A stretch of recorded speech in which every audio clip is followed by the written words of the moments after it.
The requests keep coming. A member of the State Board of Education from Brownsville sending a letter to the governor about COVID. Ruben Cortez says Governor Abbott has stripped communities of what they need to fight the Delta variant. Channel 5's Crystal Martinez here to explain. Crystal. In the letter, Cortez, a Democrat, says his main concern is children as they get ready to return for a new school year. He wants the governor to allow schools to make their own choices when it comes to protecting their students. I'm asking is that the governor be flexible the way he was in some of his previous executive orders. Students in Cameron County and across the valley will start heading back to school next month with positive COVID cases steadily rising. And District 2 Board of Education member Ruben Cortez says early results of in-person learning have not been great.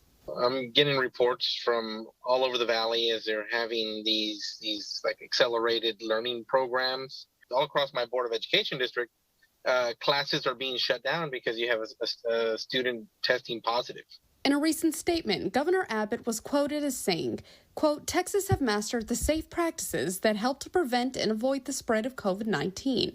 Cortez says he couldn't disagree more. It's naive for him to even make that comment.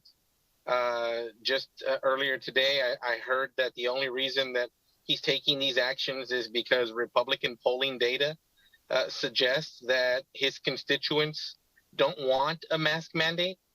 That's the worst reason to do this. We should not play politics with the lives of our children.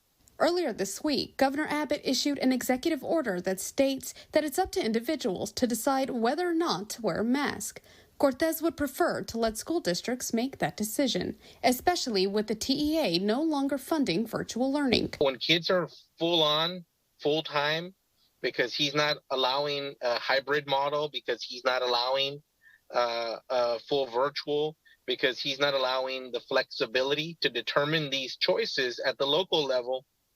When 5.5 million students return to public schools, what you're looking at now, those numbers are going to increase.